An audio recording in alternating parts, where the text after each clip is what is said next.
It's time for us to start our meeting, and we've also formed a quorum. 我哋先申報利益先請啲官員。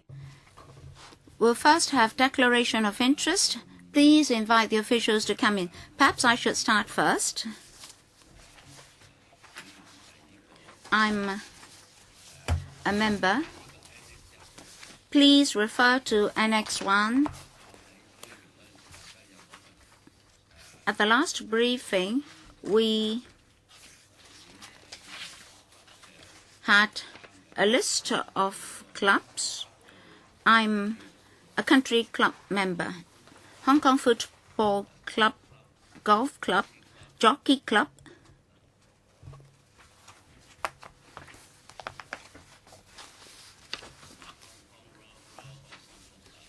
and Royal Hong Kong Yacht Club. I'm a member of these associations. I have other memberships, but they're not related to this exercise. Yes, Paul, I have to declare that I'm a member of Jockey Club and South China Athletic Association, Athletic Club. Any more? Alan? Sorry, the speaker did not come through. Mr. Chen Hekan, I declare that I'm a member of the Hong Kong Jockey Club. Kenneth Leung, I'm a member of the Hong Kong Cricket Club. Sorry, the speaker is not coming through. Director of Audit. Sorry, the speaker is not coming through. Sorry, the speaker is not coming through. Jockey Club and Clearwater Bay Club. Welcome the Secretary for Home Affairs, Mr. Jonathan McKinsey, Mrs. Yolanda Tong, Mr. Thomas Chan, Ms. Benedict Lin, Mr. Alan Lowe. Thank you, Thomas. You're coming back on a Saturday. We must have you here, so thank you very much for attending. We can start. Today's lead member, Secretary. Any opening remarks? Yes. How long? Oh, very quick, very quick. It doesn't matter. You can speak for longer. Mr. Chairman, this generation, of course, remembers that Hong Kong did have this 1997 issue, which was sparked by land lease issues. And then Hong Kong had a smooth handover. Hong Kong is not to be changed for 50 years, and land leases is very important. In the basic law, there are dedicated articles and chapters on land leases. For example, Article 120 provides that all leases of land granted, decided upon, or renewed before the establishment of the Hong Kong Special Administrative Region, which extend beyond the 30th of June 1997, and all rights in relation to such leases shall continue to be recognized and protected under the law of the region. Therefore, in July 1997, the new SARG decided that land leases for recreation purposes could be renewed for 15 years upon expiry. That was agreed upon by society. 15 years have elapsed. A batch of land leases are due to be renewed. We conducted detailed studies before the expiry, considering legal points, public interest, provision of sports facilities, the investment of the clubs, as well as members' expectations, and so forth. Private leisure grounds do have their functions to play, so we decided there can be a renewal of 15 years. The lessees would be informed that, number one, they should not expect that the new leases or renewed leases upon expiry would be renewed upon the same terms.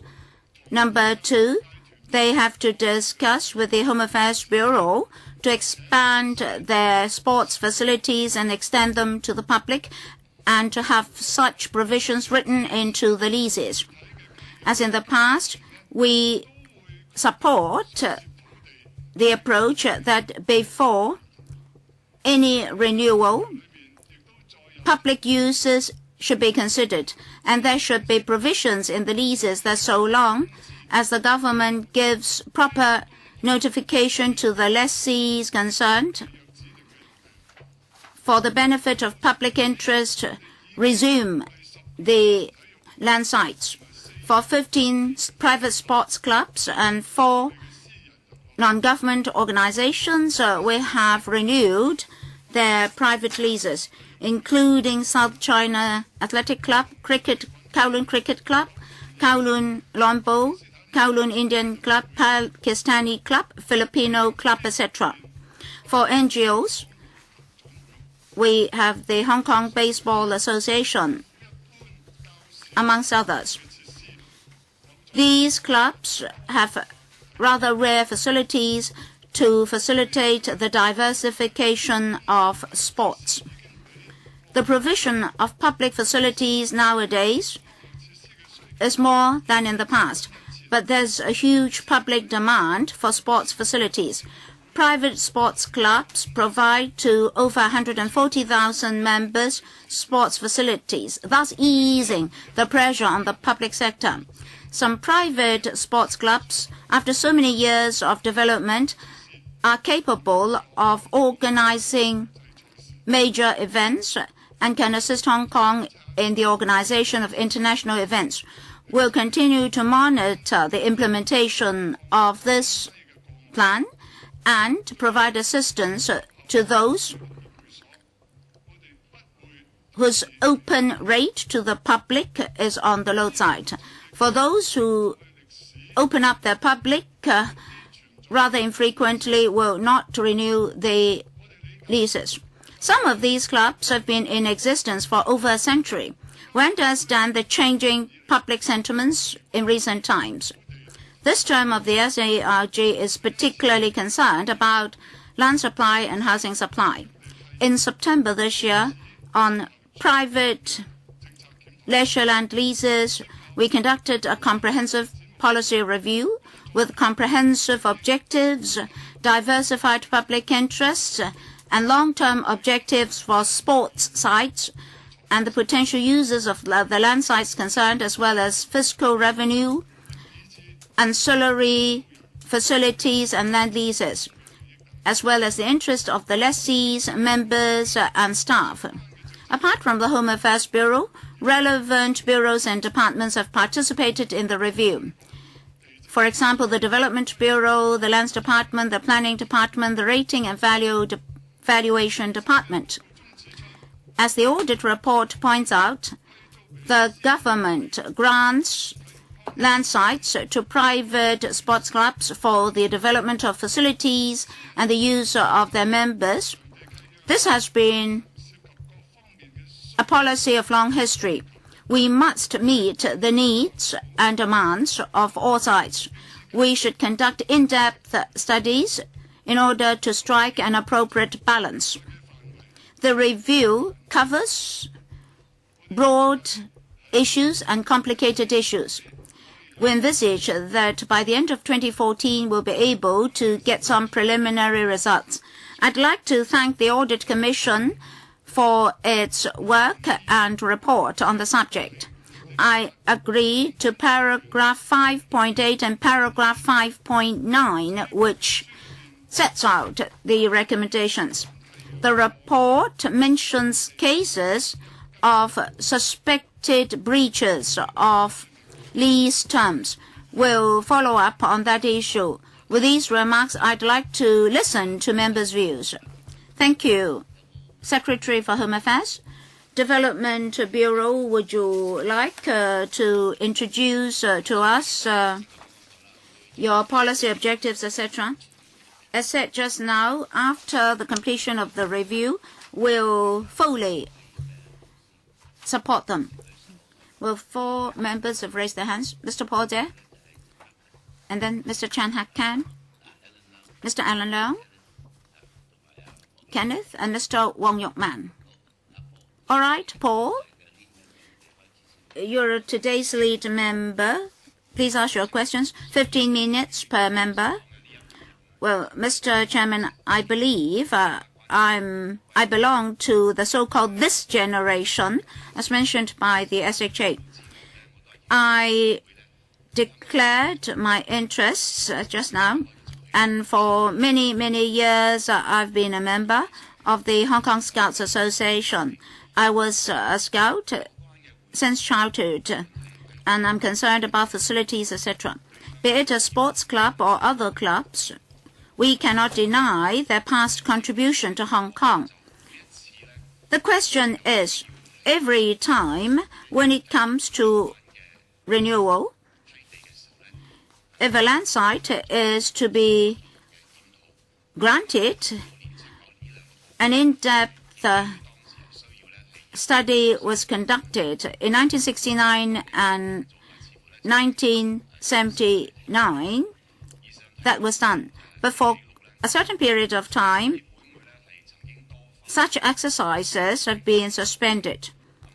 This issue has been raised a number of times in LegCo motion debates, in panels. For example, on the 8th of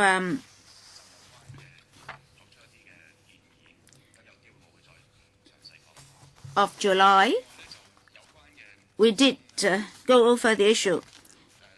I'll come to those later.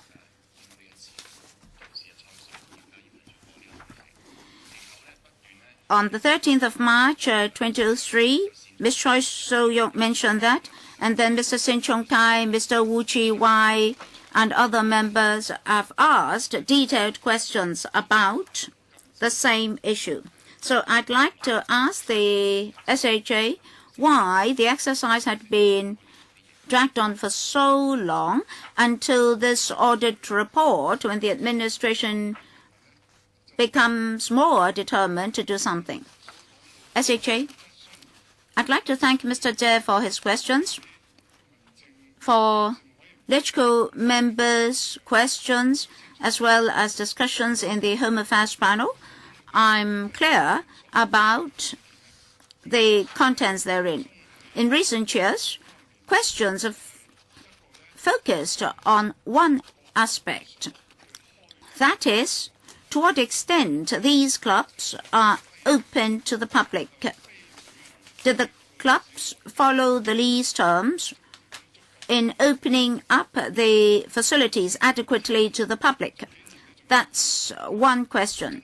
And then a few years ago, members asked, when the clubs were open to the public, did they only open up their facilities rather than all ancillary facilities as well? For example, toilets. Are toilets confined to members only? If non-members use their toilets, can they use their toilet rolls, for example? So there is this question of whether or not there is adequate opening up to non-members.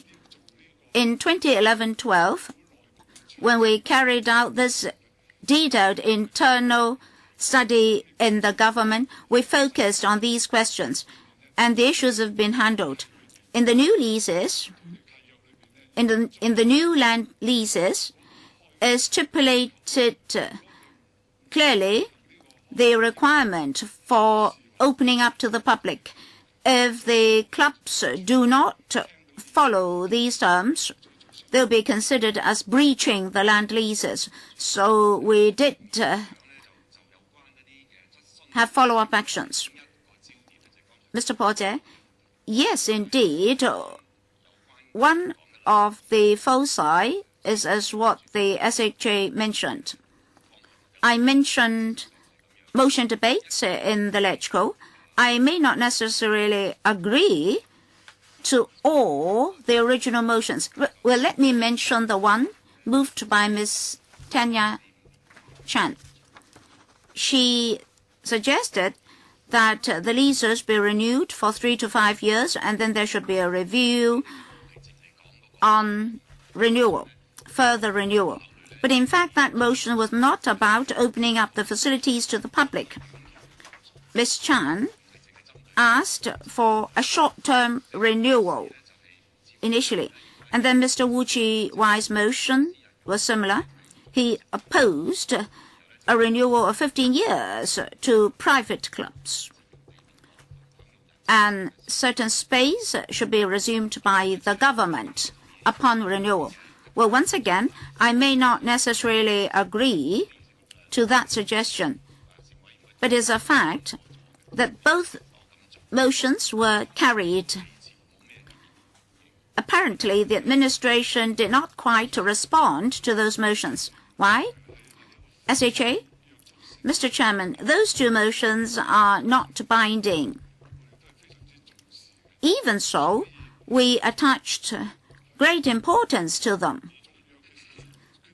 When or before we decided to renew the leases, we seriously considered various options. For example, a short-term renewal for 3 to 5 years,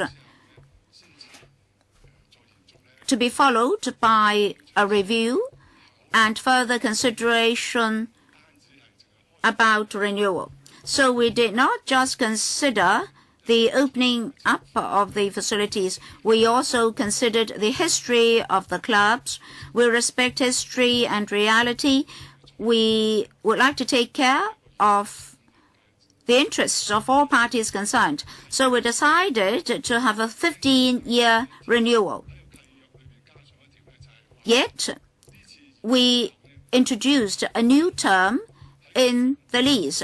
That is, the lessee should not expect upon expiry that the land leases would definitely be renewed. So we did consider views expressed by members on those two motions. In the past, before renewing the lease for 15 years, the administration would have conducted extensive study, but on this occasion it seems to be not as comprehensive. You're saying that it would be a comprehensive study after the renewal of the lease. How comprehensive is this, and how is it different from the past? Chairman, it's different. You are aware. In my opening, I've also said that this term of government stance is based on new social consideration. In our last term of government study, when we made a decision, as I said just now, we have taken consideration of historical concerns, and we do not wish to have radical change that would affect existing recreational facilities. With the operation of the new government,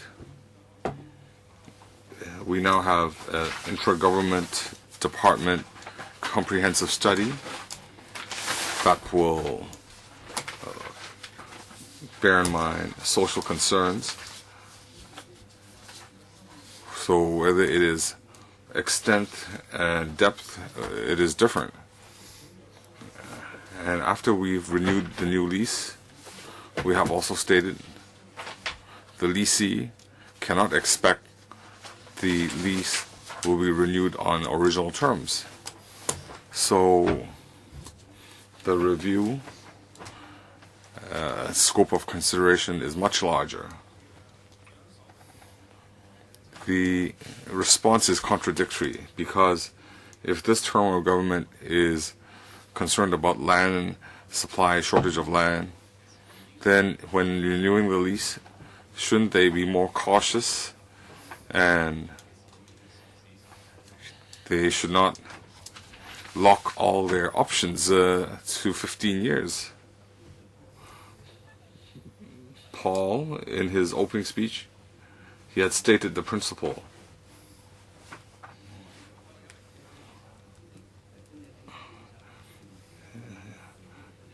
If you follow your questions, he'll be giving the same response. I just want him to clarify. Chairman, after our comprehensive review in September, we hope that we'll have initial results by 2014, and if there are other legal changes, then the actual outcome will affect the report date. But after the review, if there are new leases that expire, because these PRL, some will expire at a later date. So if the expiry date is after our review, then we will apply the new policy objectives. The question just now was, why did you conduct the review in September? Why you were referring to the new term of government? Why didn't you conduct it at the beginning of the term of the government? The previous government had considered this problem. They had considered various factors. I had referred to legal opinion. There was a clear decision to respect the heritage and to maintain the status quo. This new term of government, you're aware we have a new CE calling for change amid stability, and in light of this, we now have a new policy attitude, and the land lease, when they have been renewed, it would be different from previous renewals. As to why the review was conducted in September, not July last year, because when taking up office, there are different affairs that the HAB needs to handle. So that's why we conducted this work in September. Well, the previous term of government respected heritage, and this term of government seeks change in stability. So those favoring renewal, or for those whose lease is about to renew, so if there is a change in establishment, can they expect a respect of heritage and a change in stability? Yeah, Chairman, our term of government will reach its end of term. We're talking about some 140,000 people that have interest in this issue. So this term of government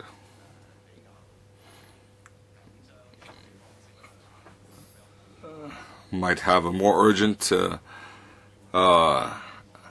handling of this issue. In the previous terms of government, they had more respect for heritage. I understand Mr. Chair's question, but I can point out it's not an individual's initiative or government initiative. We have to bear in mind society's needs and calls. We are aware there's a housing shortage.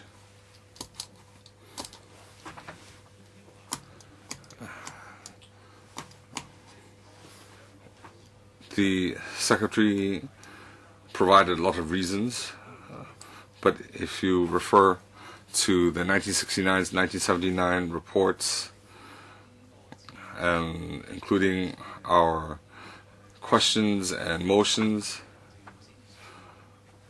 the Secretary has also worked in the previous term of government, so have you failed in your responsibilities?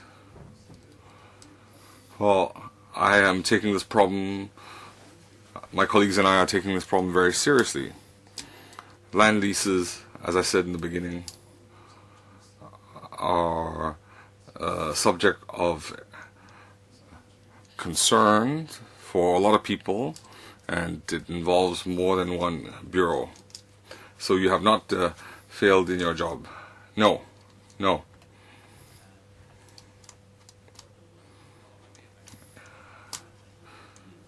Mr. Tanhakan,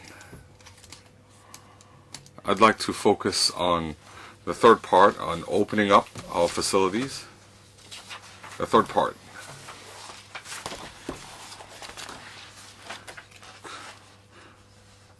Could you refer to paragraph 3.4? It states very clearly how opening up should be applied.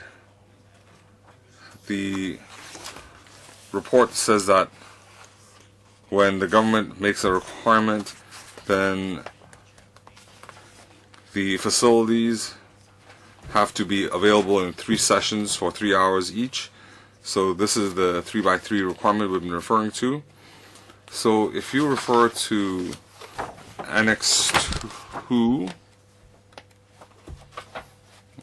are you there? Are we on the same page? Appendix B. You will see that in this appendix there are the 31 opening times and their actual usage times. Now I've calculated that basically in the 31 recreational facilities, there are 9 clubs that are open less than 10%, and 4 of them, the actual usage to the public is 0, and that is nobody has used it. So I want to ask, why is this opening up pledge and actual usage time, why is the shortfall so large? Have they really opened it to the public and nobody is using it, or there is no awareness of the 3x3 condition and therefore no one is available to use it? Chairman, this 3x3 requirement was drafted in the past.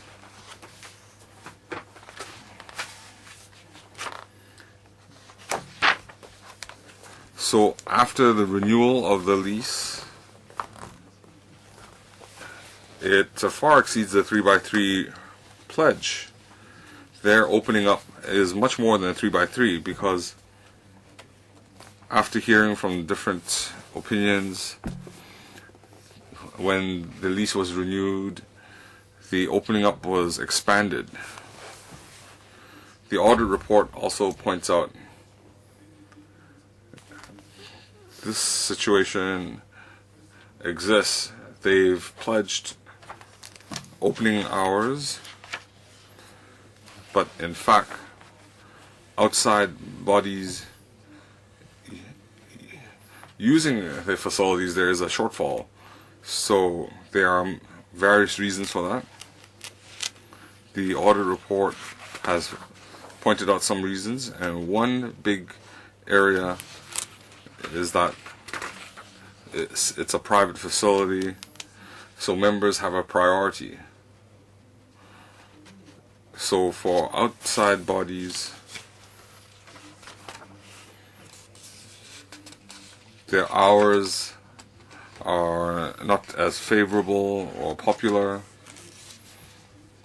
So when we use recreational facilities, it's after work hours. But if the hours are during work hours, then it's hard to use these facilities, and there are various reasons. The Audit Commission has pointed this out, and we will follow up. So Lands, could you respond? The Director of Lands, could you respond? Why haven't you followed up? It's not the HAB's issue. If the lease specifies that it's open to the public, our division of labor with HAB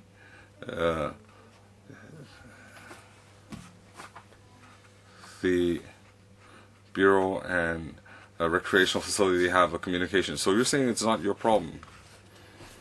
So you're saying you don't have a responsibility? They're not enforcing the lease? Could you clarify? Because we need to draft a report. Your response seems to absolve yourself of any responsibility. Well, when we examined the private hospitals in the audit report last year, we found that in the private leases, the Lands Department and relevant Policy Bureau have a division of labor. Of course,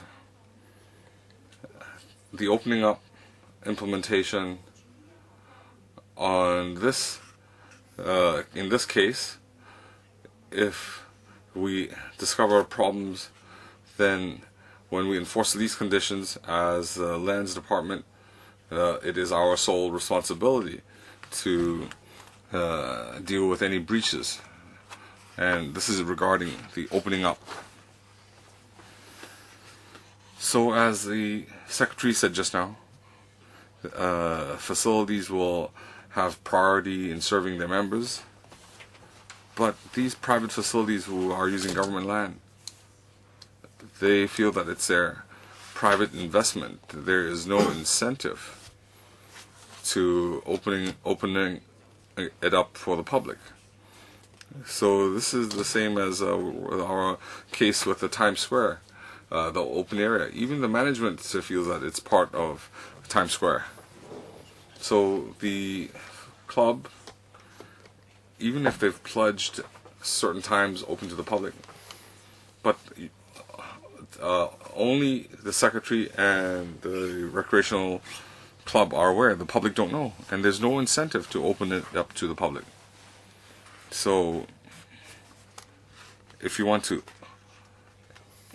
if we rely on self-regulation to open up to the public, then our scarce land resources are wasted. If the usage is low, is it because of lack of publicity, or are there other factors at play? Thank you for your question. In fact, we have enhanced publicity in this area, and I'll have my colleagues explain what sort of publicity measures we implemented to make the public aware of these facilities. Mr. Chair, you're aware it's not just a publicity issue. I agree. Some clubs have this mentality. They feel some sort of superiority and are not inclined to open to the public. And when our colleagues urge them to open up to the public, when we inform them of this responsibility, we do encounter some difficulties. But let me defer to my colleague. I'd like to put the table in context, the table that has been referred to by the Honourable Member. Table 2 is a snapshot of the opening up hours that were actually recorded in March this year, before the actual leases in question had been formally renewed. So even at that time, these clubs were under no obligation to follow the new formula. However, we encouraged them to do so, pending the formal renewal of their leases. On the face of it, certainly a percentage of just less than 25%, less than a quarter of the usage of the committed up opening hours is quite disappointing. However, the total of 4,455 hours actually used in 1 month does represent a considerable improvement upon the surveys that we have done a few years ago, which found that only about 450 hours per month were being used. Having said that, yes, we are well aware of the need to increase this percentage. 23.3% is certainly not acceptable. We want to see this increase, and my colleague Mrs. Tong can explain some of the publicity measures that we've been taking already and that we will take in an effort to try and increase this percentage. Thank you. 湯小姐。好啊，多謝主席。Thank you, Chairman. While we respect the leases of the PRLs,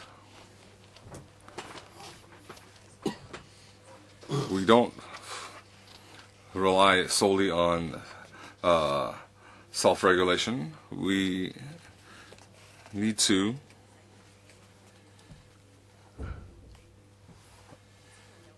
have to make the users aware of this facility. So we've done a lot of promotion in the past.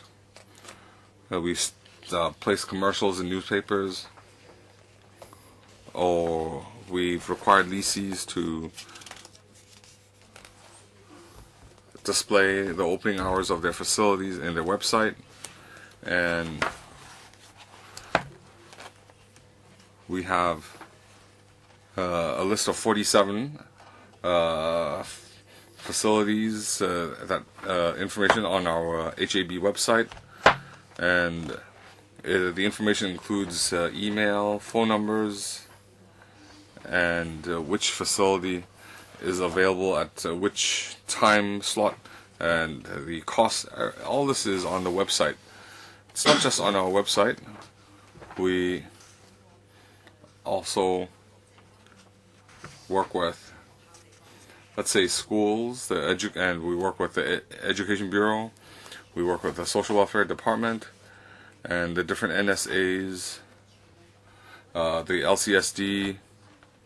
So through these departments, we have provided this information to them. So we hope that they can use it more frequently.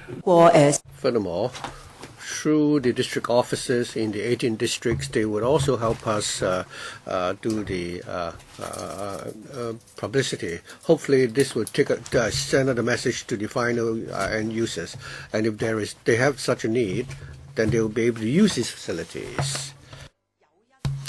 I think there may not be sufficient incentive here. We may need to step up the measures. We are requiring all the lessees to report to us on a quarterly basis, and this report would not only cover the schools, the welfare organization, the Scouts associations, and the Red Cross. It's not only for these organizations which will use these facilities. We need records of these organizations using the facilities. They will also like to report to us the overall usage situation for their entire facilities, including usage by their own members. And if there are some outside bodies which get in touch with us and say they want to use certain facilities of these private sports clubs, and the requests were rejected, and we will also need a record of such information.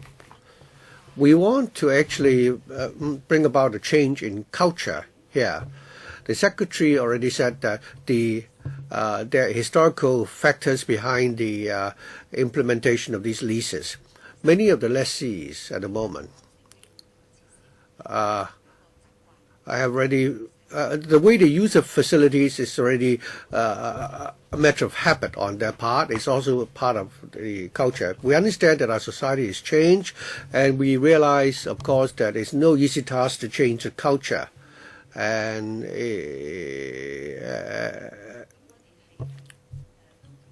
so we are grateful to the Audit Commission and members for your concern. It's not that we have not encountered difficulties in the course of our work, but nevertheless we will continue to work hard, and there's still a lot of work to be done. Thank you for providing us with so much information. So when did you start compiling such information? When would it be put on to your websites? If we start requiring the lessees to provide quarterly reports, that actually we started that in October 2012, and all the lessees which are governed by the open up requirements, we handle them in batches. I think in the first batch we approved 10 PRLs. In May this year, all 47 information pertaining to all these 47 facilities have been put onto the website. Having heard the Secretary and his colleagues, I still feel that this incident facing us could be summed up by saying that the Bureau, the Lands Department are not taking the work seriously. After you renew the leases, there's no way for the government to supervise them. Even if you were to berth your vessels, at these clubs, you have to pay them. So they're actually working like independent kingdoms. Would you agree? So how would you resolve the problem that the department and the Bureau and the two departments are not working, taking the work seriously? I don't quite agree with that opinion. So perhaps, Mr. Chen, you can, put your questions to the Bureau and the departments specifically. I said that there are. I asked the government why these sports clubs, still renew their leases even though they fail to comply with the open up requirement. And secondly, the chairman already asked the question for me. Since many of these slots for which they're open, supposed to be open to the public, were not really open to the public, then why have you not taken enforcement action? In the audit report, we understand that when you conduct inspections, you find illegal structures there, but you do not take enforcement actions, and as a result, these illegal structures continue to be there. So doesn't that mean that the department is not, carrying out its duties conscientiously? I think his allegation of the three departments not, performing the duties conscientiously is not right. He's confusing the situation as at the end of March, and the original requirement in the original lease, that is the 3 times 3 hours requirement. And it's not true that all the private sports clubs have not been able to comply with this requirement. I think, Mr. Chen, what Mr. Chen was asking was about Table 2. You say that in March this year the situation has improved a lot. Of the 19,090 hours, only 4,455 hours were open to the public. It's 23.3%. And members are saying that despite that, you're satisfied with the situation, whereas previously there was a major problem, and your colleague told us what you've done already to remedy the situation. And members are now asking whether or not you've not, performed your supervisory duties in a diligent manner. And you deny that. So if you deny that, I now give you the opportunity. Why is it that you're giving Mr. Chair? Why could you explain why the administration has really done its work diligently, and that you should be commended for achieving the 23.3% compliance rate? Chairman, my colleague already explained, and perhaps I can ask her to explain again to members. The snapshot referred to in Table 2 was obviously taken 2 or 3 years after the policy decision was made to extend the leases that were due to expire in 2011, 2012. So this actually is something that obviously came after that decision was made. Also, I think I very clearly said that 23% is not acceptable and needs to be improved. All I said that was when you compare the total usage hours of over 4,000 per month under this current new scheme in 2013, it represents a major improvement on the average of about 450 hours that we last recorded when we did a survey of the opening up usage. It's an increase of, my maths isn't very good, but it's about 10 times more. That's the point I was trying to make. I was not saying that 23% is acceptable. On the contrary, I said it was not acceptable.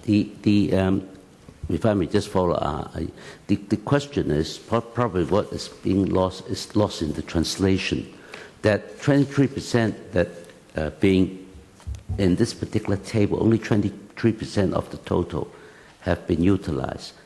From an audit point of view, from a value for money audit point of view, there are 70% that have not been used, which could have been used to benefit the community, and that is the whole purpose of this private recreation lease. And on that basis, the honourable member have asked whether you people have done your duty in the past, and you said that you're not happy. But why you're not happy?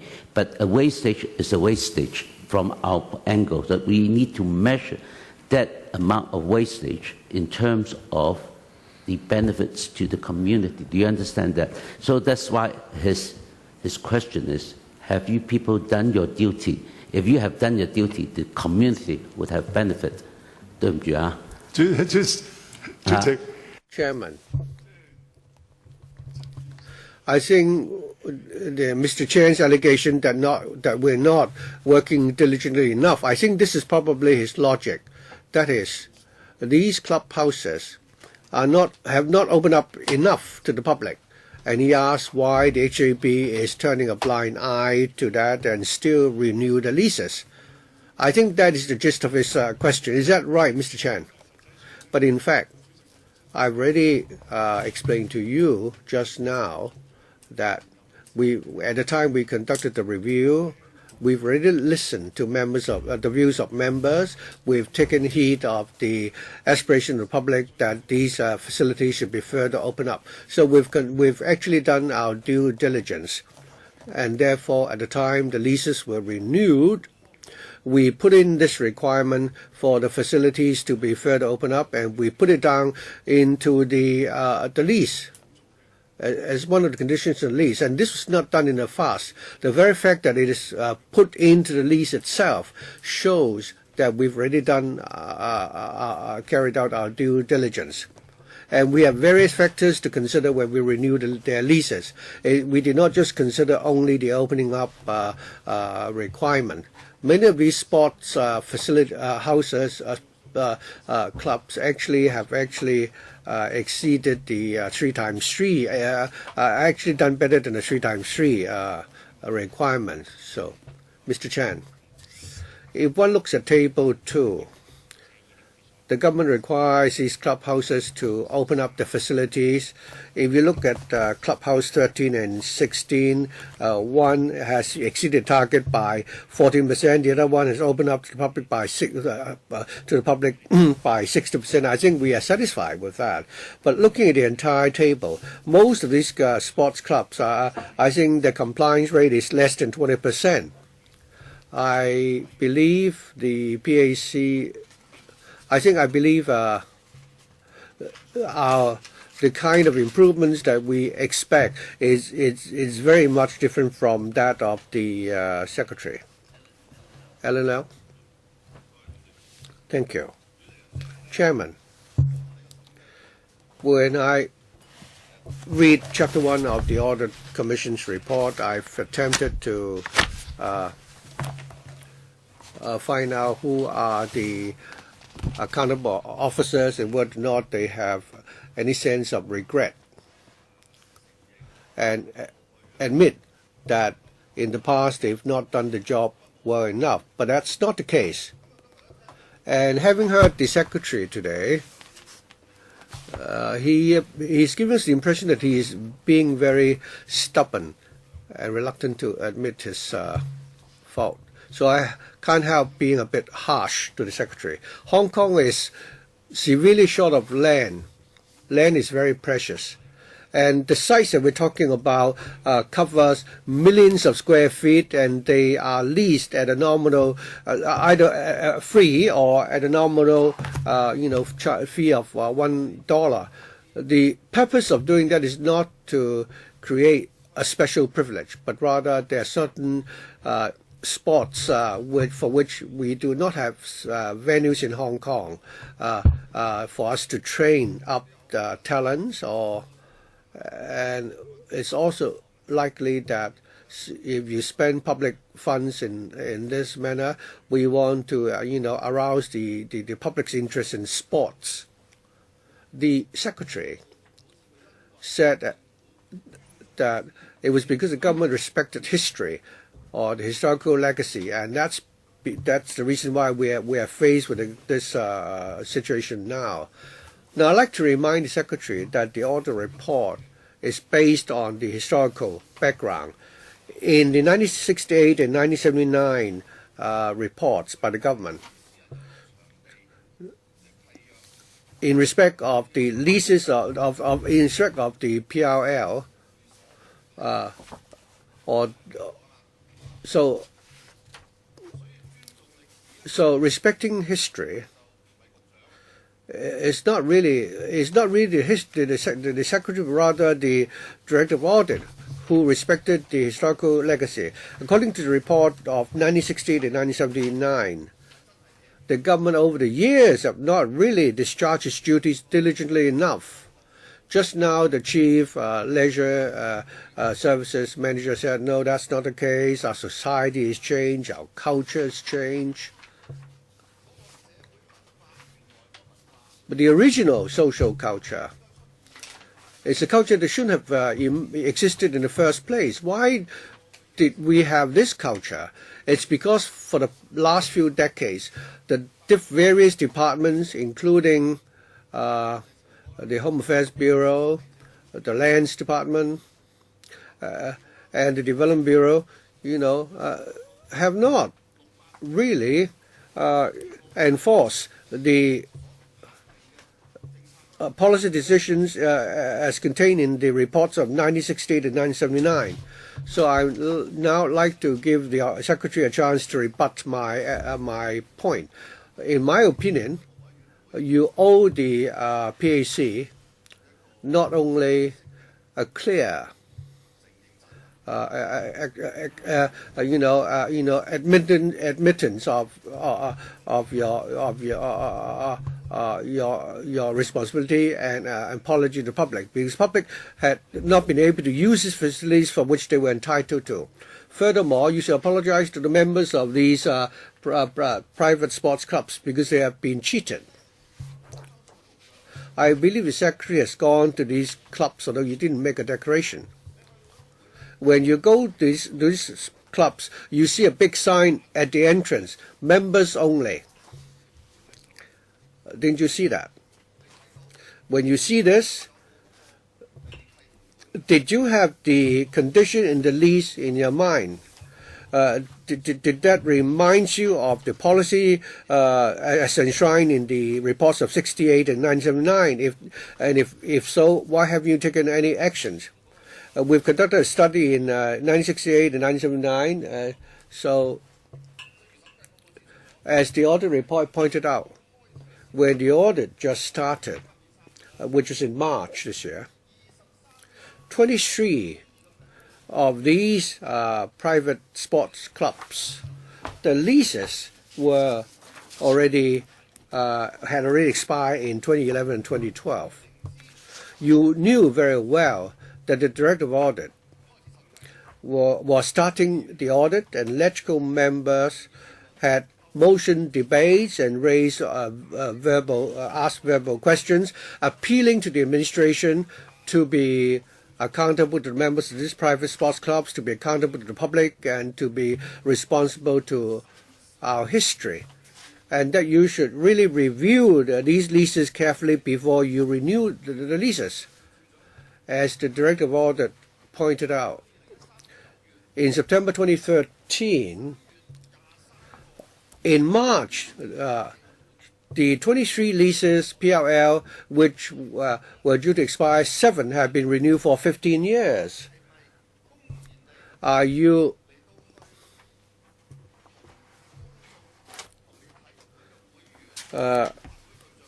really taking a confrontational stand against the members of these clubs, the public, and the community? If that's your attitude, I believe that, at least speaking for myself, I don't know whether I can speak for the other members, I think I personally would like to severely criticize you for this attitude of yours and even reprimand you for that. Before I reprimand you for that, I would like to give you an opportunity to clarify and explain whether you agree that over the past few decades, and the policy decision in the reports of 1679, the policy in respect of private sports clubs had not been implemented, and because of it have not been enforced, and because of that, the public had been denied of the opportunity to use these facilities, and as a result, members of these private sports clubs have been misled and hence suffer losses. Secretary, Mr. Leong referred to the policy in the 1968-1979 report. I think that is in para 3.4. I am aware of the report studies in 1968 and 1979. Mr. Leung said I did not make a declaration. If I may do that now. I think only members will need to make a declaration. It's not really necessary for you to do that. Now that Mr. Leung has raised this, I'm grateful to him for reminding him. I'd like to take this opportunity to say this.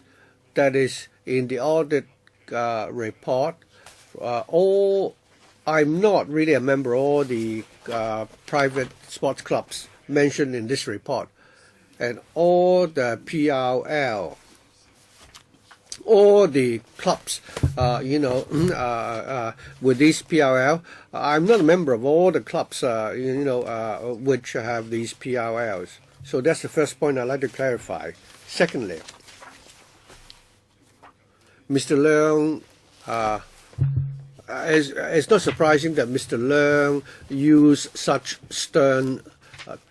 a stern tone. He's saying that the officials of the SAR governments are stubborn, reluctant to admit their guilt, and so on. And it's no surprise to me. He's also referred to he's also said that we've not been doing anything after 1960, the 68 report and the 1979 reports. 68同埋79啊，主席。佢啱。喺個第3、4段，第3.4段。In paragraph 3.4 of the audit report, 1969 and 1979 were mentioned. Well, no, the studies were conducted in 1968 and 1979. It said that the Home Affairs Bureau has not done anything. Well, of course, Mr. Leung is entitled to those remarks. But I would be happier to let him know that the British government did not do anything after 1968, and even after the decision in 1979, the British government then did not do anything. I would be happier to hear him say that also before he criticized. Mr. Alan Leung, well, I will criticize the British government then. So after my criticism, would you please answer my questions? He is asking for a debate. That's his attitude, Mr. Chairman. Let's not debate. Mr. Alan Leong, Mr. Chairman, please ask the SHA not to ask for a debate. He has not answered my question. I'll give him another chance. He is trying to answer your question. SHA, Mr. Chairman, I was answering that question. In actual fact, for so long in the past, he never mentioned what happened after 1968 and what happened after 1979. In my opening remarks, I already said that in 1997, as we respected history and reality, we renewed the land leases before 1997, as well as all the related rights. And the system of managing such leases before 1997 was also sustained. Of course, the administration will not knock on their doors every now and then to see whether or not there was this display board to say that non-members will not be admitted. We do not indeed have such a regime to check the private clubs. As for the 7 leases renewed, the relevant electrical panel had a number of discussions, and we did offer our explanation repeatedly.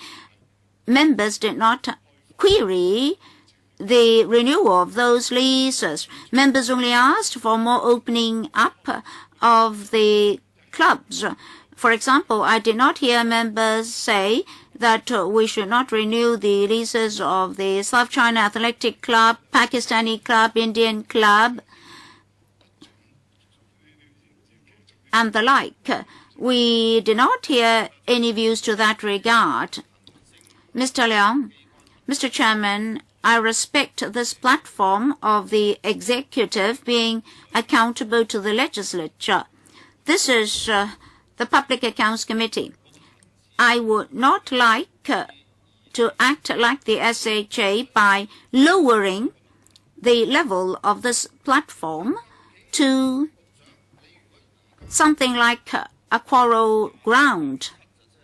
23 minus 7, 16 remaining. 16 leases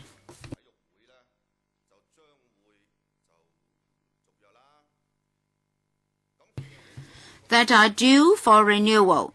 These are sports clubs. Of course, they are not as fortunate as those 7 renewed because you have already started a review.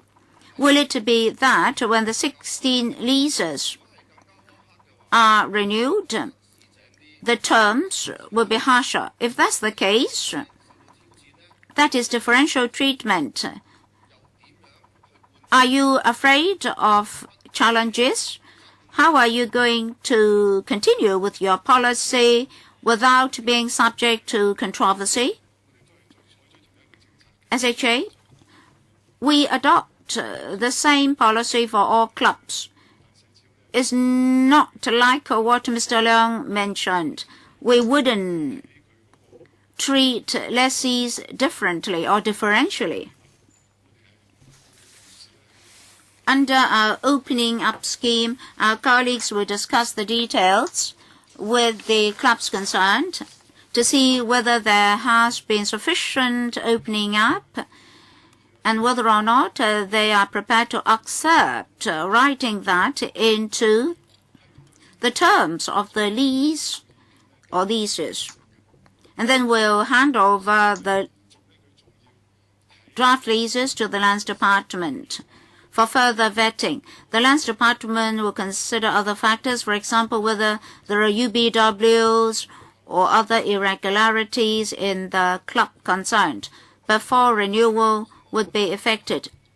Mr. Alan Leong, Mr. Chairman, just now I said that the SHA should do something about this reduction of facilities on the part of the public, and he should also follow up on these club members being misled. Some of them have bought bonds to the tune of hundreds of thousands of dollars.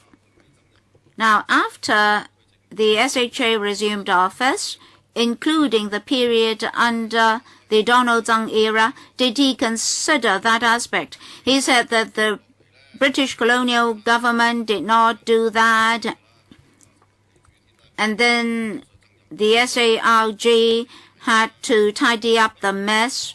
Well, he always put the blame on other parties, including Donald Tsang. All right, after you have assumed the office of Secretary for Home Affairs, did you consider the losses of the club members because of they being misled? Did you follow up on the loss of the public because of the non-execution of the lease conditions? Secretary for Home Affairs, when did you ever consider these issues? Secretary for Home Affairs, Mr. Chairman, number one, our governance is on the basis of our laws. And then secondly, we do handle problems.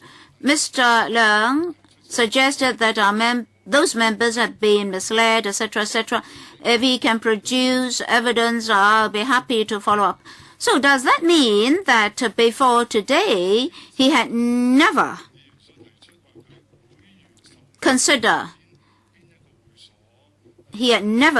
those issues? Well, Mr. Leung did not specify which clubs and which members he was referring to.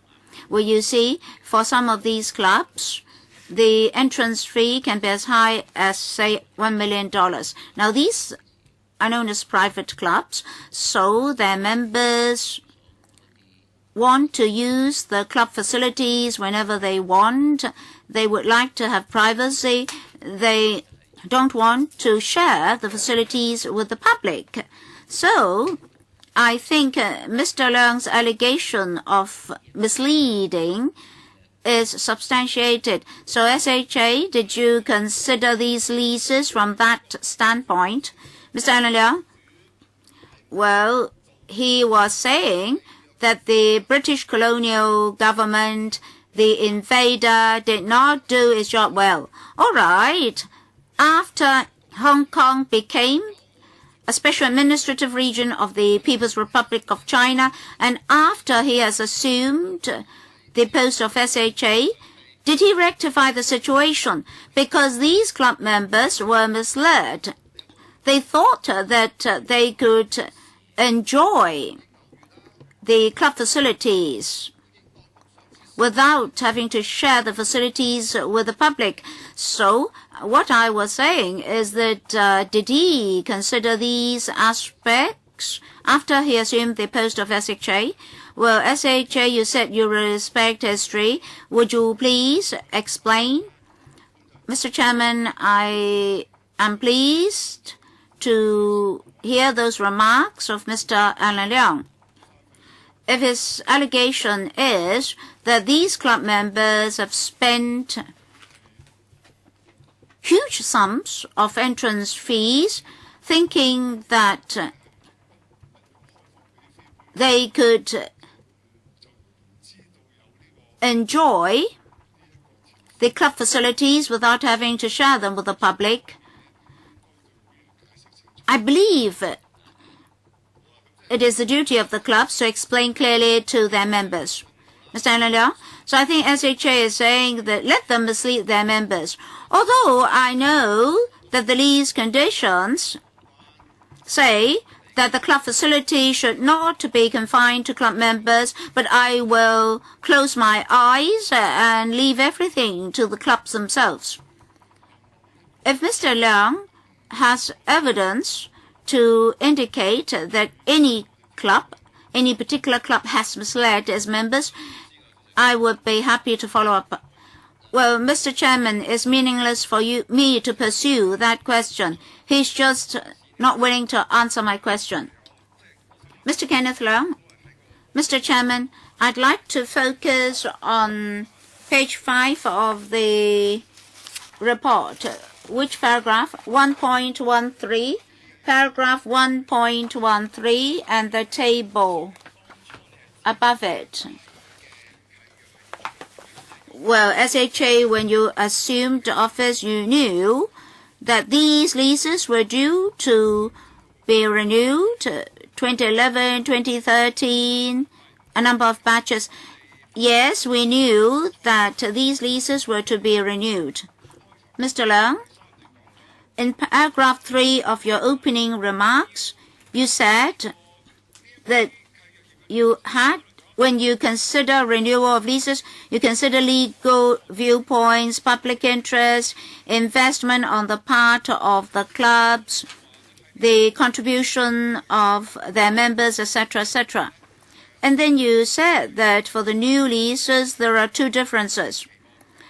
When these leases expire, the lessee should not expect an automatic renewal. And number 2, the lessees would have to agree to open up their facilities to the public. Well, 11 leases had been renewed. For that round of renewal, only these two conditions were different. For those 11 leases, what about the other conditions? Are they the same as before? SHA? Well, every club has a different lease. I'll defer to my colleague, Mrs. Tong. Mrs. Tong? Mr. Chairman, members, in the new leases, there are a number of changes. As mentioned, the opening up scheme is mentioned. The requirements are set out very clearly in the new leases. And in the new leases, seasonal reports or quarterly reports are required.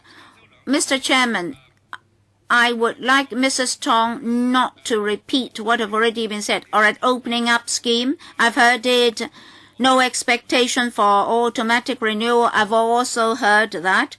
What are the differences? Well, Mrs. Tong can explain. We may disagree to accept the differences, but we have to hear her. Mrs. Tong, would you please continue?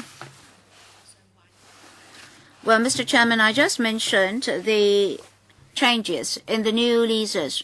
Just now, in the discussion, members mentioned illogical or outdated lease terms. Now, those terms have already been taken away.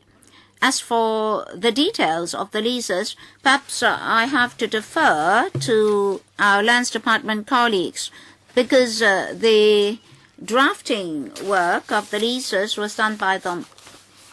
As for the opening up scheme, we've put up our requests to enhance the lease conditions to that effect. Maybe I should defer to the Lands Department.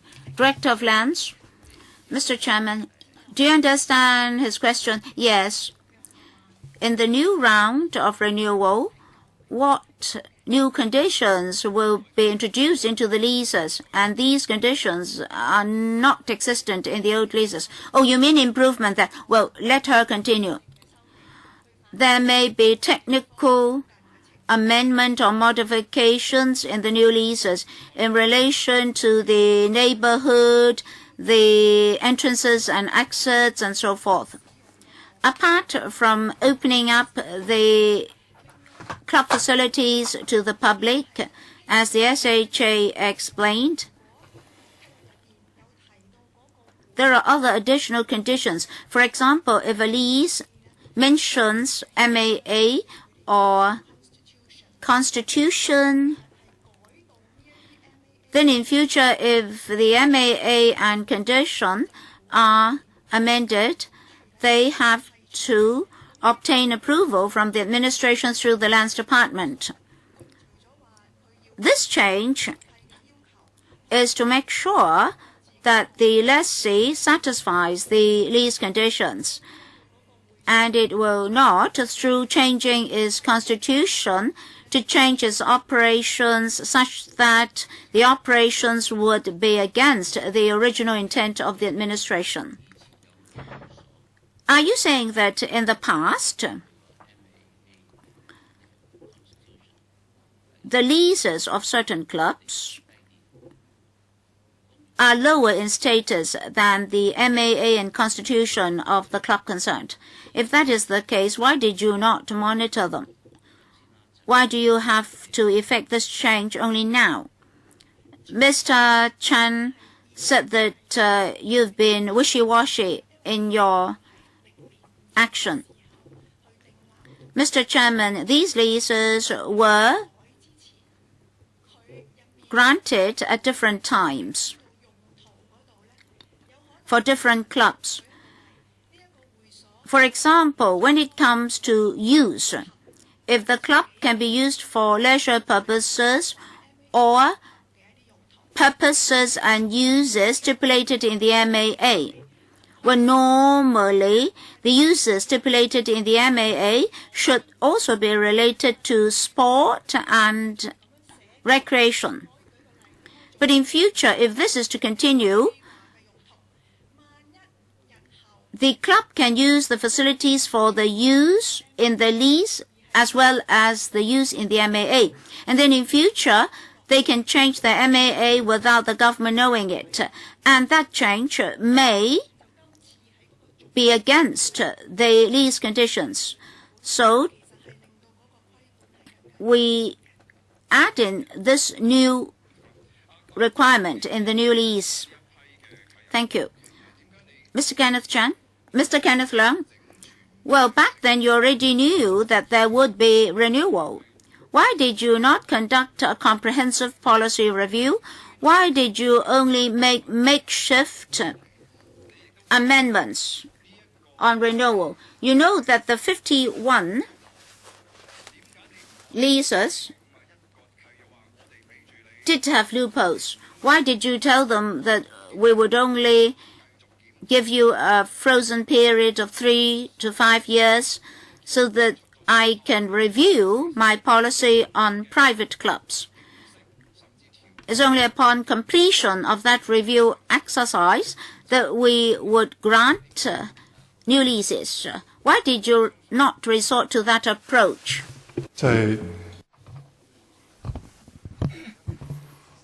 In 2010-11, we had a comprehensive consideration. We had considered legal opinion, the club situation, the public opinion, and made a decision. That is to extend their opening hours, and also told them that the lease conditions would not continue to be renewed. They could not expect to continue to renew their lease under the same conditions indefinitely. And I would also like to add that Mr. Leung asked, are there any differences between the old and new lease? My understanding is that some leases have a new condition that if the club ceases to exist or their assets cannot be divided amongst the members. So because these are non-profit organizations, if there are assets, it should be donated to charity. If they don't have that condition, this is added. I don't agree with him saying that he had made a considered decision. Well, you said you consider legal opinion, public interest. What kind of due diligence have you conducted? Are you aware of each NSA club that has renewed the lease? How much reserves do they have in their balance? You are only charging them the nominal rate of $1. Why don't you charge them $1 million? Even if it's $1 million or $2 million, it is way beyond market price. Oh, you just told us that you have renewed their lease. We've heard legislators' views. They made it very clear that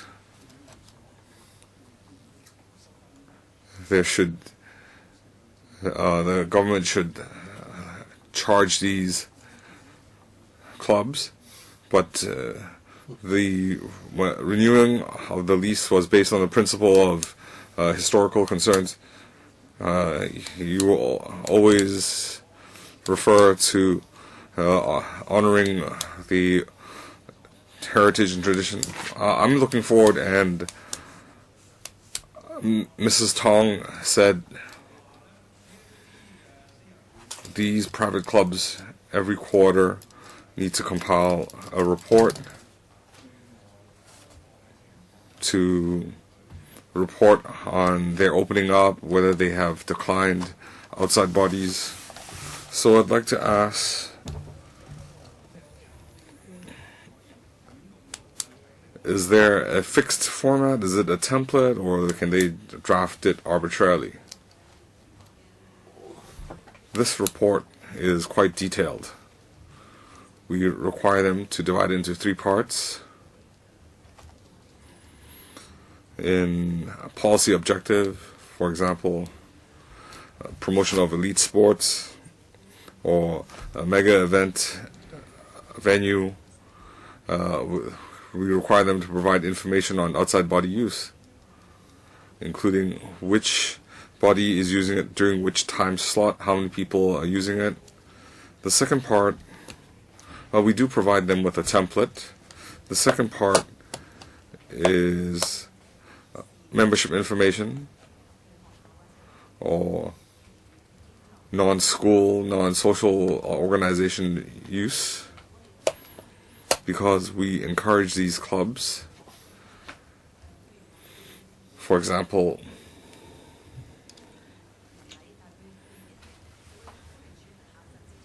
they might not be affiliated bodies with the SWD, and we'd like to know what kind of activities are conducted. So, are these clubs compliant? Starting from October last year, we require these quarterly reports, and up till now, all the leases, whether the lease is renewed or even those which did not expire in 2011, in other words, all PRL leases have submitted these reports to us. Well, Mrs. Tong, if you think they are compliant, is there any consequence for not submitting a report? And how many people have read the report? If the situation is not ideal, you don't have any authority to penalize these clubs. Am I right?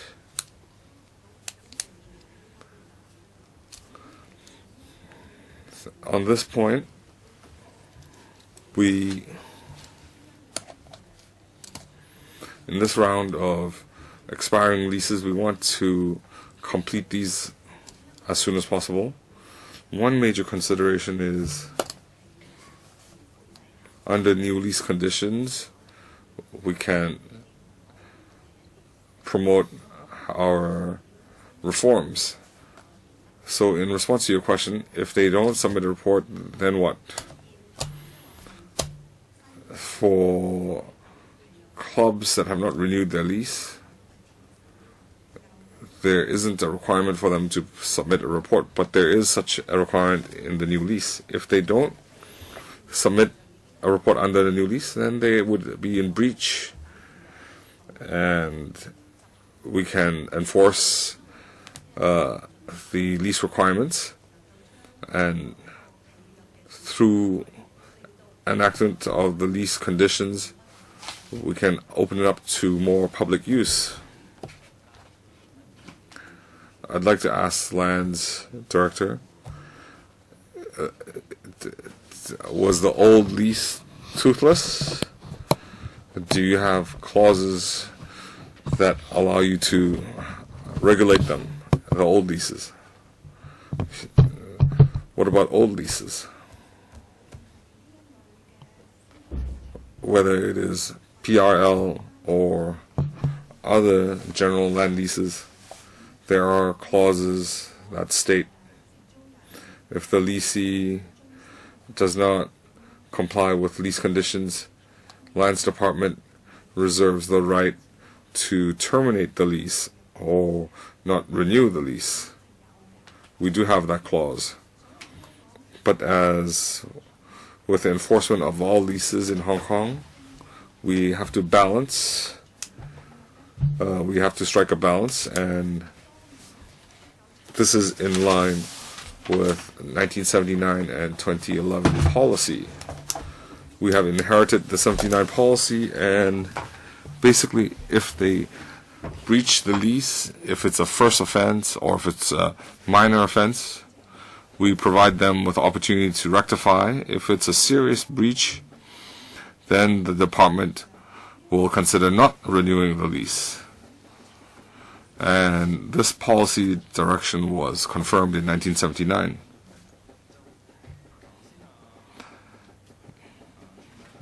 The Lands Director referred to 1979 policy. So I'd like to ask the Secretary, one important 1979 policy was these clubs cannot discriminate when they recruit members. So I'd like to refer you to the bullet points. There are different clubs, they charge different membership. Some charge thousands of dollars, and some even millions of dollars. So when you say there's no discrimination, what do you mean? Some charge membership of $1 million or $2 million. So is that discriminating against people without resources? Regarding membership fees and some people not able to afford that does not constitute discrimination. So what does discrimination include? It means that race, color, creed. Chairman, I think this interpretation needs to be revised.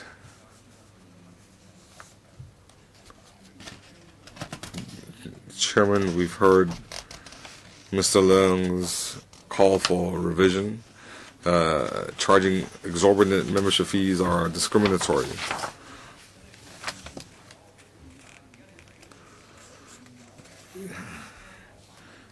Under Hong Kong laws, discrimination includes many items: physical disability, family status. If you're saying the 79 policy is only limited to race, a narrow interpretation, that is not appropriate. Chairman, in our September comprehensive review, we have an open attitude. We will consider everything.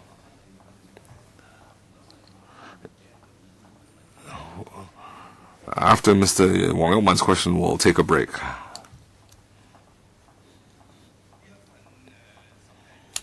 This report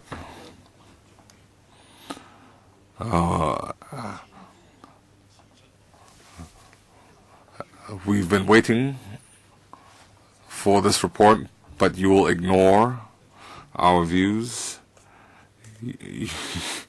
We should be looking at value for money. You should respond to our questions. We're not going to debate with you. You can say you do not accept criticism. There's no need to debate. You can't debate against SC. It's a waste of time. So what are Hong Kong people concerned about? 140,000 using these resources, and the 7 million people are looking at this privileged group.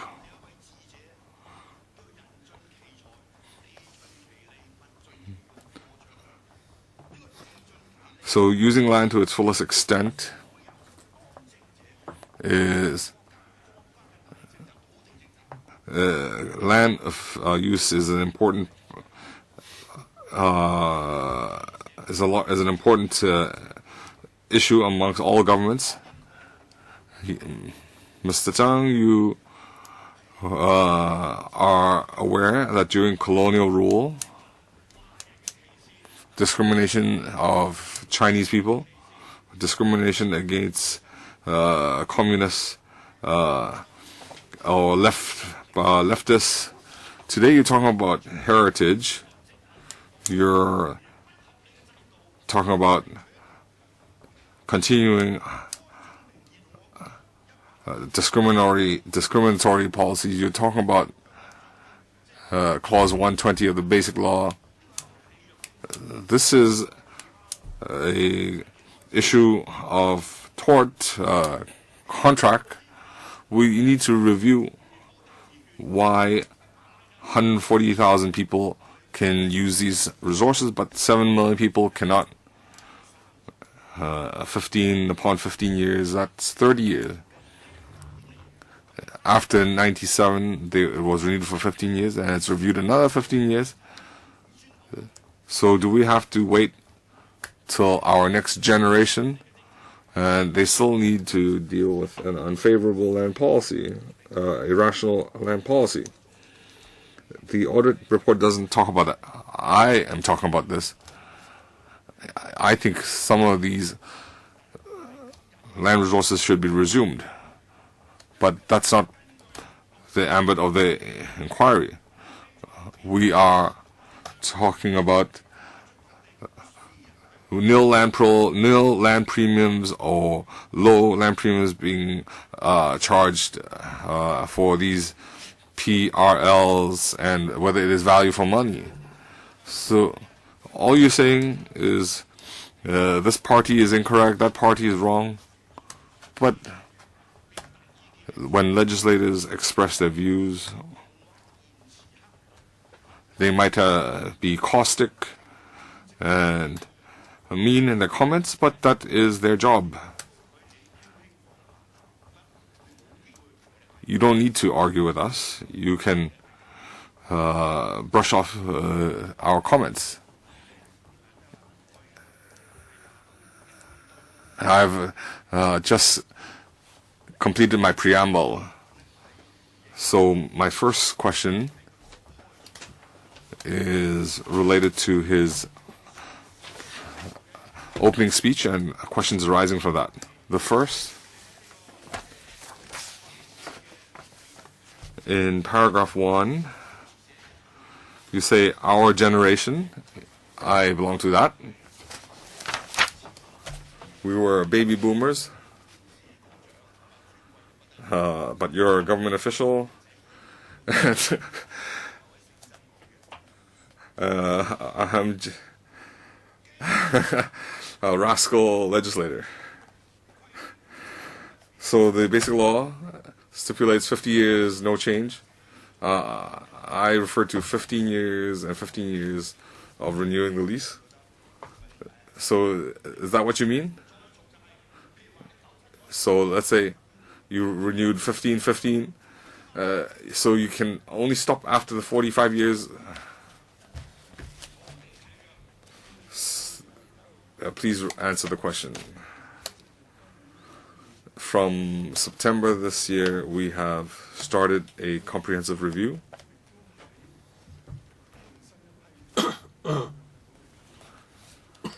And we have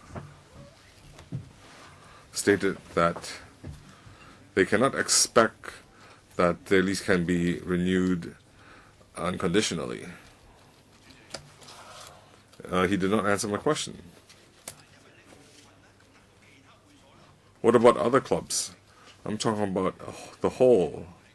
My question is, if there's 50 years of no change, then this land lease,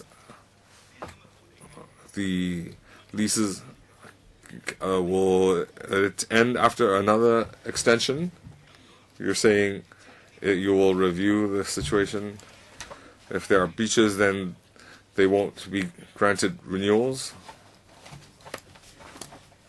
So under 50 years of no change, that's what you said. This arose from the 97. So non-renewal of lease. It's not just a non-renewal if there's a breach of the lease. Even if they comply with all these conditions, they cannot expect that after 15 years it can be renewed. So any government can state that when they conduct a review, not just your government. So when they face a lease renewal, any government will tell them you should not expect an automatic renewal.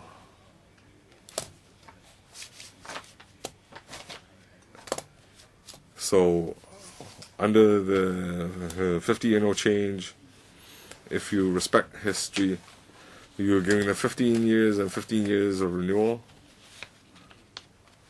So how, under the basic law, 50 years of no change, how do you implement this? That is Mr. Wong's question. If you're unable to answer, could you have your colleague respond? Let me attempt to answer. I thought I've answered the question. When we renew the lease, we have stated in the lease, in your preamble, paragraph 4, allow me to answer one. It's stated clearly that if you want to renew this lease, when the lease expires, you cannot expect that it can be automatically renewed. So you need to be psychologically prepared. We're telling the lessee that after this lease has been renewed, he should be prepared that when this lease expires, and that will be the end of the lease. Straightman Wong. I don't think there's any point for me to argue this point with him any further, because basically he's not answered my question. If for any land lease, for any administration in dealing with issues related to land lease, you always say this, right? You've not answered my question. I think that the difference between this lease and other leases is that this is a special lease for non-profit making. I understand that, Chairman. That is already very clear. Please continue, Mr. Wong. I also like to go back to the opening speech by the Secretary. In his final paragraph, he said he is grateful to the work and the report prepared by the Audit Commission. I agree with all the recommendations outlined in paragraph 5.8 and 5.9. Regarding the cases referred to the report regarding breaches of the terms of the lease, I will follow up on them one by one. Secretary, have you studied all those recommendations? Could you cite a couple of these and tell us how you intend to follow up on those recommendations?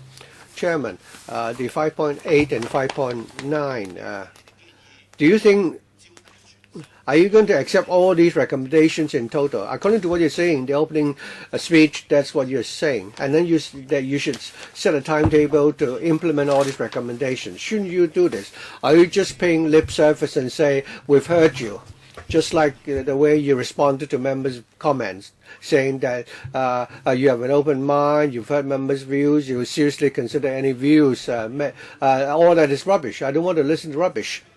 Because the audit report has made very specific recommendations. There's no nonsense in this report. That's why I asked him to respond.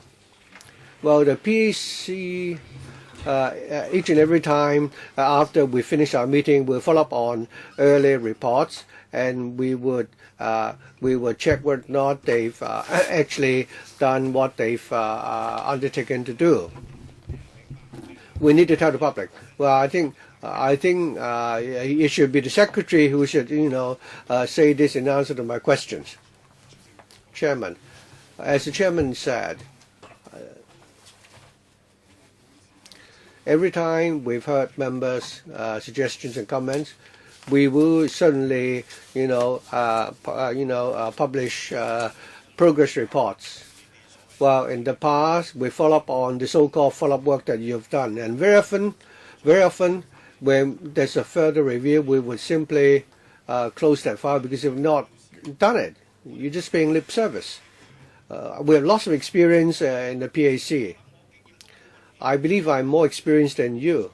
You've only attended a few public hearings. We've conducted numerous, public hearings. Just the IC alone, we've had 8. I don't think you as clear know these hearings as much as I do. Now, the Director of Audit has come up with these recommendations. They are very specific recommendations, and they are based on objective facts. And they are suggesting that these are the things that you should do, and these are recommendations. But my question is whether or not you accept all these recommendations or not. You say you accept, you agree what is said in paragraph 5.8 and 5.9. That is all the recommendations of the Audit Commission. Now I'm asking you to come up, give me a timetable, and tell us which department will enforce these policies or amend these policies, and what you would do in carrying out these recommendations. Mr. Wong is referring to the audit recommendations in paragraph 5.8, bracket ABCD. Could you explain to Mr. Wong and other members how you're going to accept these recommendations, how you intend to follow up on them? Mrs. Tong already partially explained this already. So regarding paragraph 5.8, bracket ABCD, I think, could you further elaborate? Please, focus on paragraph 5.8 ABCD. Chairman, as I said, we will. There's a timetable for us to submit periodic progress reports to this council. As for the chairman's suggestion, that is, I give a few examples in respect of ABCD. A, for example, come up with a timetable for the policy review. At the beginning, I already said that our policy review will be. We'll have a preliminary conclusion at the end of 2014. B, taking into account of the needs and demands of different stakeholders and strike a right balance. We certainly do this because we believe. So this will be reflected in the new leases, because the clubs. I think we are talking about aspirations of its members and the general public and so on. So you will require them to give explanations in the quarterly reports. C, set out the key principles to be adopted for the renewal of the existing PRLs and the granting of new PRLs in future, with a view that the public interest will be better served. We definitely will come up with some principles, including the principle for comprehensive development, and also principles regarding development of sports and recreation. What about D? The 37 PRL granted to the NGOs and other organizations, and to ascertain, and also to conduct a similar review.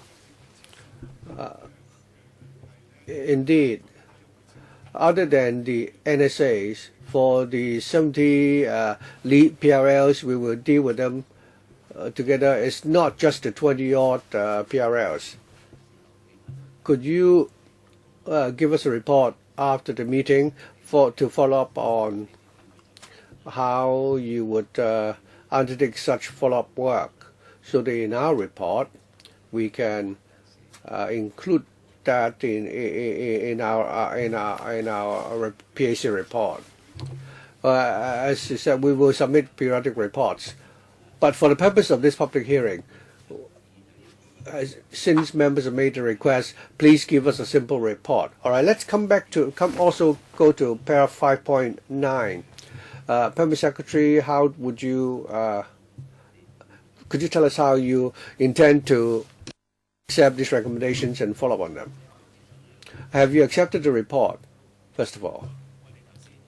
I think we've said earlier that we will work in tandem with the HAB in carrying out its review.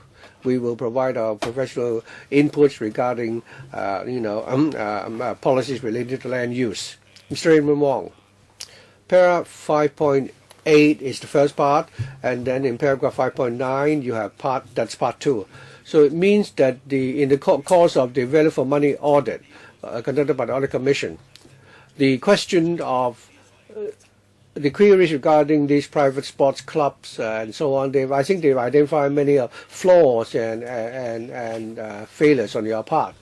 The Audit Commission has come up with these recommendations, which actually is tantamount to saying that you've made all these mistakes and don't you have a responsibility to bear? I think the report mentioned all these things. You have a responsibility to bear here, except they've now identified these problems and you're telling us that you'll respond to them one by one.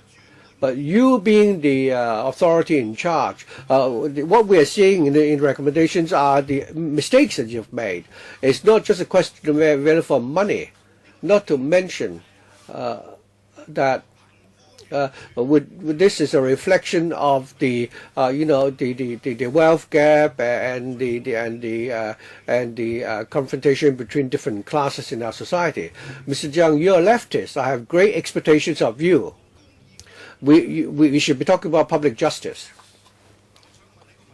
So, I'd like to go back to a question mentioned by Mrs. Tong. And this is something in the report that we are more concerned about. Mrs. Tong told us that they do a lot of publicity. What is the effect of such publicity? I'll give you an example. In paragraph 3.9a, yeah, please, go ahead. In July 2011, you put up advertisements in the print media and to publicize the availability of sports facilities on premises operated under the PRL. And then 3.12, you say that the 3.2.5 said that you say that you can step up publicity so there could be improvement, including the requirement for the clubs to put up on the website information relating to the facilities on such clubs. So I'd like to ask the HAB whether or not you have follow up on the advertisements that they've placed in the print media. Could you tell us the newspapers and the magazines in which they've printed these advertisements? Well, such advertisements were not placed by the lessee, but rather by the HAB. Normally, we would follow government procurement procedures, and we would invite tender, and then we'll study the bids which come in, and also we'll look at the circulation figure of the newspapers concerned, and then eventually we'll decide where we will place these advertisements. We've done this 3 times altogether, and altogether we've placed the advertisements in 4 newspapers and magazines. I can't remember exactly which were the newspapers that we placed advertisements. I can certainly supply the information after the meeting. Certainly we need such information. There are certain newspapers which are designated for the publication of government notices. That is scrapped right now. But if you publish these notices in the Tai Kung Bao, Mr. Zhang You used to be the chief editor there, and the circulation is less than 500 every day. If the ad were placed in Tai Kung Bao, the circulation figure is so low. But if you place the ad in popular newspapers, then the cost would be very high. And you say you put the ads in 4 newspapers and 1 magazine. Chairman, please ask them to give us the names of the newspapers and the magazines in which they've placed such advertisements. This is part of the evidence we like to take. I think we need to look at it from the value for money perspective. We actually follow the government procurement procedures. And also, which page did you place these advertisements? Some pages are more expensive than other pages in the same magazine or newspaper. Please carry on. I think they need to undertake to tell us on which page in the newspaper or magazine that they've placed these advertisements. Earlier, you say that you've actually done a lot of publicity so the public will know that they can actually use the facilities in these clubs. I'd like to ask whether or not the homeless people who want to go enter the Kowloon Cricket Club, is that possible? I think the opening up mechanism is such that, according to the OPRL, only recognized organizations can organize people to go to the premises to use the facilities. It's not just anybody. You need an NGO to take these people into the premises. I understand that some electrical members may belong to organizations which take care of the street sleepers. And if they liaise with these sports clubs, I'm sure it could be done. So I think you've given us a more specific answer to this question. If the street sleepers in some Shui Po, let's say if some organization want to organize some activities for these street sleepers, you didn't mention the name of these organizations. Are there any government recognized or approved organizations? In some Shui Po, I very often liaise with these street sleepers, and our church has actually helped these street sleepers, resolve many of the problems. And in the course of chatting with them, they tell us that they lack, they do not have a chance to do sports. So for these private sports clubs, if we could. So what are the channels for these street sleepers to be able to enjoy the facilities in these premises? Did you mention this in your promotion and advertisements? The so-called, would the SWD do this? Certainly they will not. You are waiving them the premium or charge them a token premium, and you require them to open up the facilities to the public at specific times. So you have this opportunity to, promote greater harmony in our society so that the underprivileged will have a chance to use these facilities. Because according to them, the members of these facilities are all rich people. At least they have a chance to go there and use the facilities.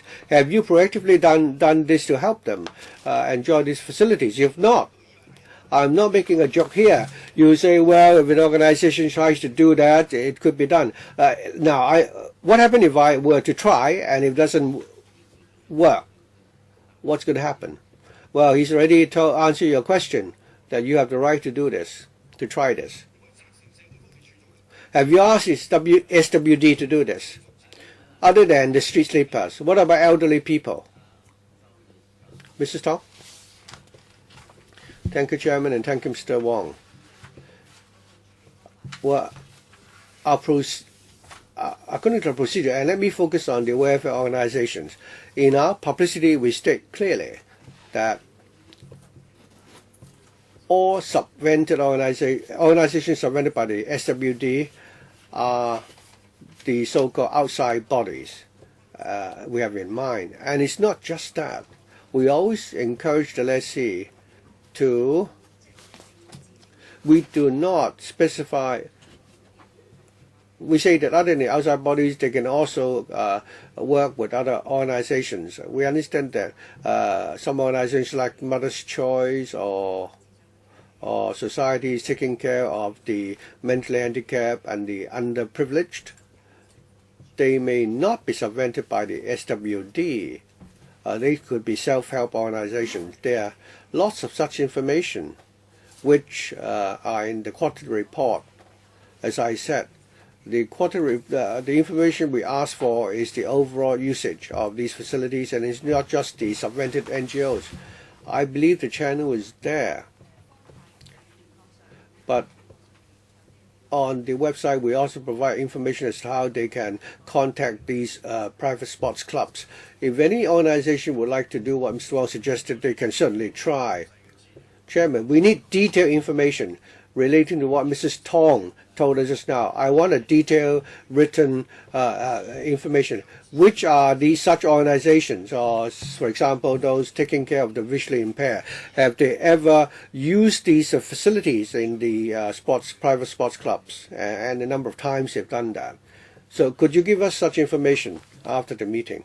All right, with that, perhaps we can break for 15 minutes.